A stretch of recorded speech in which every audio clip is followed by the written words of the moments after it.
I wasn't expecting peace, but for a few hours that morning, it felt like maybe I'd found it. There were no boxes left to carry, no roommates slamming cupboards. Just me, a ceramic mug I'd owned since college, and the quiet hum of a fridge that wasn't shared. I hadn't even bought curtains yet. The light came in sharp through the windows, hitting the hardwood like it belonged there. Like I did. The house wasn't big. 3 bedrooms, 2 bathrooms, a modest yard with enough space for herbs and tomatoes, maybe even a lemon tree if I could keep it alive. But it was mine. Bought with money I'd saved for 13 years. Dollar by dollar, shift by shift. No loans, no cosigners, no shortcuts. And then my phone buzzed. Dad. 8:03 a.m. We need to talk about the house. Call me as soon as you can. At first, I thought maybe Peter Keller, my father, wanted to come see it. He hadn't said much when I told him I'd closed. Neither had my mother, Nancy. Just a vague, "That's good, Aubrey," and then the subject changed to how my sister was still struggling to find an apartment downtown. Cassie, 2 years younger. Art history degree. No job but thousands of followers for her soft girl aesthetic. She lived at home and always seemed to be waiting for life to make room for her, and it always did. I set my mug down and called him. His face appeared creased and unreadable on the screen. No smile, not even a greeting. "We've talked it over," he said, "and we think it would be fairer if Cassie had the house." I blinked. What, she's drowning in student debt. "You're doing well, Aubrey. You could easily buy another place." It landed slowly, not like a blow, more like a dull pressure on the chest that doesn't go away. "We raised you," he added, voice firm now. "It's time you give back to the family."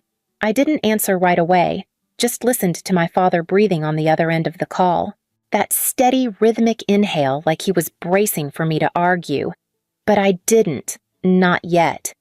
Cassie was always the one who needed rescuing. Late tuition. They covered it. Cried during finals. She flew to Paris for artistic clarity. When she crashed the first car they bought her at 16, they gave her another one. Me, I took the bus until I was 23. "You're in tech," he went on. "Cybersecurity, right? You make good money. And Cassie's in a really delicate place right now. A delicate place I asked. She's trying to build something, and she can't do that without a foundation. This house could be that for her." Before I could speak, my mother's face joined the call.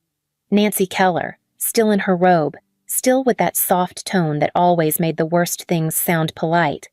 "Aubrey," she said gently, "we gave you everything we could, and now we're just asking you to do the same for your sister." "You didn't give me this house," I said. "No," she admitted. "But we raised you, we supported you. You wouldn't be where you are without us." The words were smooth, practiced. There was no heat in them, no cruelty. But it still felt like someone was emptying my chest with a spoon. Cassie. Again. I thought about all the times I'd asked for help when I was younger. Book money, rent help, a co-signature. Always met with the same response. "We're prioritizing Cassie's education right now." I stopped asking eventually. Learned how to scrape through on tips and instant noodles. I was 34 years old. I had signed the deed, paid the down payment, set up the utilities, moved the furniture by hand. And here they were, smiling gently while they carved away at the one thing I had built on my own. "You're being selfish," my mother said. That was the part that stung. Not the ask, not even the assumption, but the word selfish, as if choosing to keep what I worked for was some kind of betrayal. Then my father leaned in, face hardening. "You have a moral obligation," he said, "to this family." I didn't yell, I didn't explain, I just hung up. Not out of anger, but because I knew if I kept listening, I might never speak to them again. 1 week later, a courier knocked on my door. Legal documents. My parents, Peter and Nancy Keller, were suing me. When I opened the envelope, I didn't feel shocked. Not really. It was more like confirmation. Like the thing I'd always quietly feared had finally put itself in writing. Plaintiffs Peter and Nancy Keller. Defendant Aubrey Keller. Claim failure to repay familial debt relief. Sought transfer of real property to Cassie Keller. Assumption of remaining mortgage payments. Financial compensation for emotional harm. There was even a number attached, $289 or $300. Apparently, that's what raising me cost. I sat on the floor of my living room and let the silence settle around me. The walls were still bare. I hadn't even hung a single picture yet. The house didn't feel like mine anymore. It felt like evidence. They said I owed them because I wouldn't be successful without their early investment. As if my life were a portfolio they had the right to manage. As if love had always come with an invoice just delayed. But that's not how I remember it. I started working when I was 16. First job was pizza delivery. Then I bagged groceries. Cleaned movie theaters, spent one summer sorting dead letters at the post office. I did whatever paid just enough to survive. By 18, I was on my own. I didn't go to prom. I was saving up for a 1998 Honda with 200,000 miles and a missing rearview mirror. I lived in studio apartments that smelled like bleach and desperation. Went to community college, then took night classes in coding. Later a boot camp, then a certification, then another. It wasn't magic, it was grind. Meanwhile, Cassie was in Italy finding herself. They called her sensitive, artistic, full of potential. She studied art history at a private college, spent spring breaks in Lisbon and summers in Vienna. My parents paid for everything: tuition, rent, vacations, even the clothes she wore in her photo shoots. I didn't get jealous. I got quieter. I still remember emailing my mom freshman year, asking if she could help me buy a $120 textbook I needed for data structures. Her reply came the same night. "We're focusing our financial support on Cassie right now. Hope you understand." I did, and I stopped asking. But even with all that, I never expected this. Not a lawsuit. Not the accusation that I owed them my house because I had finally built something they hadn't touched. Because that's what this was really about, wasn't it? Control? I didn't belong to them anymore, and that terrified them. The day after I was served, Cassie posted a story on Instagram. It was a photo of a sunlit kitchen, white subway tiles, brass fixtures, little jars of herbs lined neatly on the windowsill.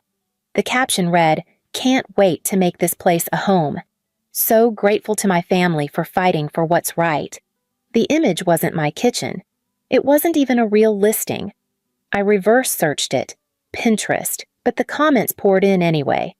"You deserve it, babe. A real queen gets her castle. So proud of you for standing your ground." I didn't reply. I didn't post anything. What was there to say? She knew I'd bought the house on my own. She knew the down payment, $77,000, came entirely from my savings. She knew I'd been sleeping 4 hours a night for years to make this possible. But Cassie didn't see my house as mine. She saw it as hers. Or maybe more precisely, she saw my success as a threat. Because for once, it hadn't been handed to her. It's not that Cassie was cruel. She could be charming, thoughtful even. She sent me cards sometimes. Called when she needed advice about boyfriends or landlords or bad professors. But she lived inside a different story. In that version, she was the overlooked one, the fragile artist, the good daughter who was just unlucky. And my parents. They fed that story like gospel. "She's had a hard time," Mom once said when Cassie came home from Barcelona early because the apartment had bad energy. Hard time. Meanwhile, I was getting audited by the IRS because I accidentally filed as self-employed instead of W-2. I handled it, quietly. The more capable I became, the more invisible I got. That's what favoritism does when it's dressed up as fairness. It doesn't scream or slap. It just smooths things over for one child while the other learns to disappear. And when the quiet one finally refuses, it looks like rebellion. My Aunt Denise, my mother's sister, called me that week. We hadn't spoken in years. She was upset I hadn't invited her to my community college graduation. Said it was disrespectful. Said I'd let success go to my head. I didn't tell her I hadn't invited anyone. I didn't even walk. It was an associate's degree. I was working a double shift that day. 2 nights later, I found out Aunt Denise had been funding my parents' lawsuit, not because she believed Cassie deserved the house, but because she believed I needed to be humbled. The first hearing was scheduled 2 months after I got the papers. I arrived early, no lawyer. Just a Navy suit I'd worn to interviews and a folder packed with every document I'd spent weeks preparing: bank statements, pay stubs, the mortgage agreement, closing disclosures, even the email where I wired the down payment. When my parents entered, I almost didn't recognize them. They weren't alone. Cassie was with them clinging to my mother's arm like she was being marched into battle, and then behind them Aunt Denise, hair curled, eyes sharp. They were all wearing the same white t-shirt. Bold black letters across the chest, "Family comes first." I didn't react, just turned my face forward and waited. The bailiff called the case number. We stood. The courtroom was quiet, fluorescent cold. There weren't many people inside. Just the judge, the clerk, the court reporter, and a handful of strangers sitting like ghosts on the benches behind us. When the judge asked if the plaintiffs would like to present their claim, their lawyer, a man who looked too tired to believe in what he was doing, stood and read from a prepared statement. The Kellers contend that their daughter Aubrey would not be in her current financial position without their emotional, physical, and financial investment over the course of her upbringing.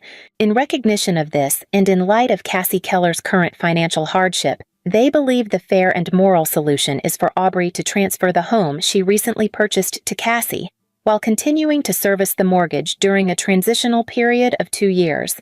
The judge looked at me. "Do you have a response, Ms. Keller?" I stood slowly. My voice didn't shake. "Your Honor, I am the sole mortgage holder on that property. I paid every dollar myself. There is no co-signer, no secondary name on the deed. There are no loans from my parents, no shared accounts, no written agreement, no legal obligation." I handed the judge a bound copy of my records. There was silence, a long one, and then the circus began. Cassie stepped forward, tears already in her eyes, and tried to hug me. "I forgive you," she whispered loud enough for everyone to hear. "I forgive you for pushing this so far." I stepped back. She stumbled a little. My mother gasped like I'd struck her. From the back, Aunt Denise muttered, just loud enough, "Disgraceful little thing." The judge banged her gavel. "Order, please." Their lawyer began again, this time bringing out photo albums from my childhood vacations I barely remembered. He held up a printout of a $12.99 Happy Meal receipt from 2003, evidence of their investment. They submitted a screenshot of a text I once sent, "Love you all," labeled proof of emotional connection.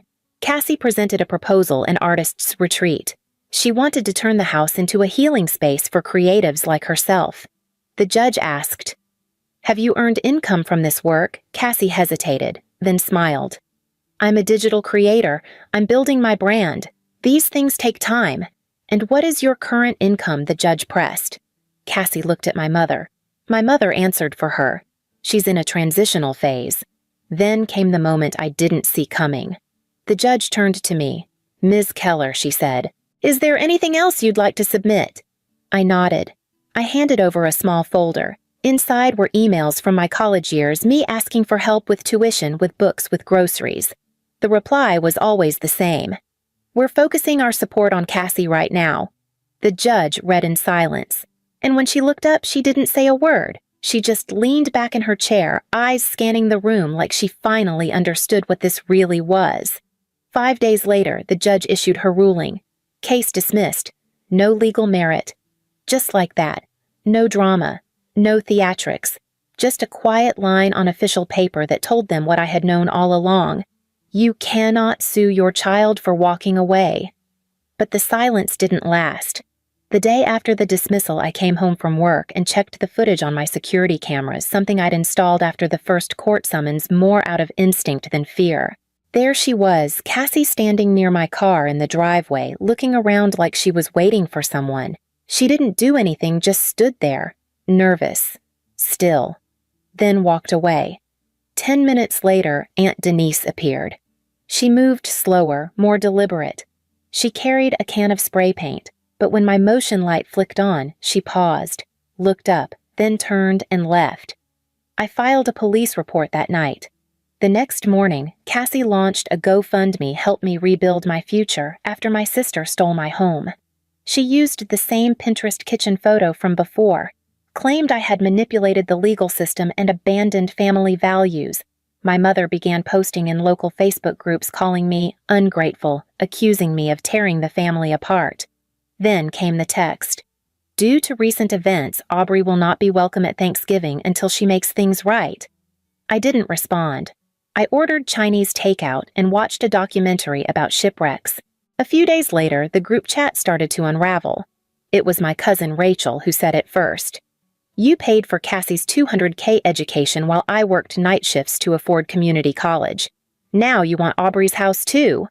Then another cousin chimed in. Remember when I asked for $200 to buy textbooks and you said money was tight but bought Cassie a MacBook the same week? The chat exploded. Quiet people who had stayed neutral for years suddenly remembered what had been taken from them. Even Grandpa Raymond, my father's father, spoke up. You two are a disgrace. She succeeded in spite of you, not because of you. I read his message twice. That sentence hit harder than anything the court had ruled, because it was the first time someone in this family had said it out loud. It's been 6 months since the court ruling. I haven't spoken to my parents since. They still text sometimes. My mother sends messages like we're struggling financially. When will you come home? Your sister can't find stable housing. She's hurting Aubrey. My father sent one email, short, cold. When will you forgive us? Family should stick together. I didn't reply. I didn't block them either. I just let the words arrive and go nowhere. Cassie now works part-time at a local Starbucks. She posts Instagram stories complaining about rude customers and toxic family dynamics. Her GoFundMe was shut down for violating platform guidelines. My aunt's workplace issued her a formal warning after she used her company email to harass me. The house is still quiet, but now it feels different. Safe. There's a German Shepherd mix asleep at my feet as I write this. Her name is Luna, and I adopted her from the shelter 2 months ago. She's got one floppy ear and a scar near her paw, like she's been through something too. We get along just fine. Grandpa Raymond started visiting on Sundays. Turns out he'd been trying for years. Said my parents always had a reason to keep him away, too busy, too tired, not a good time. I didn't ask why. He didn't explain. Now he shows up every week with a paper bag full of groceries and a new tool for my garage.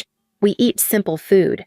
We talk about weather, about fixing hinges, about things that don't require performance. Last week he brought a photo I'd never seen me at my community college graduation. I hadn't invited him, or anyone. But there he was, far in the back, hands in his pockets, watching from behind the fence. I never missed you, he said. I just wasn't allowed close. Then he looked me in the eye and added, I'm proud of you, Aubrey. You didn't let them take what wasn't theirs. I didn't cry. Just nodded, poured him more coffee, and sat with him as the sun sank down over the backyard. Sometimes I still get the urge to explain, to send one long message, lay it all out, every unpaid favor. Every quiet hurt, every time I chose not to scream. But then Luna curls up near the back door, the light fades soft across the floorboards, and I remember I don't owe anyone an explanation for surviving well. Not even the people who raised me. I keep the deed in a drawer by the window. It's not just a house. It's proof that I got out, that I stayed out, and that I didn't come back for them to love me. I came back so they'd have to stop lying. You don't have to tell it all. Just leave one word they never said to you.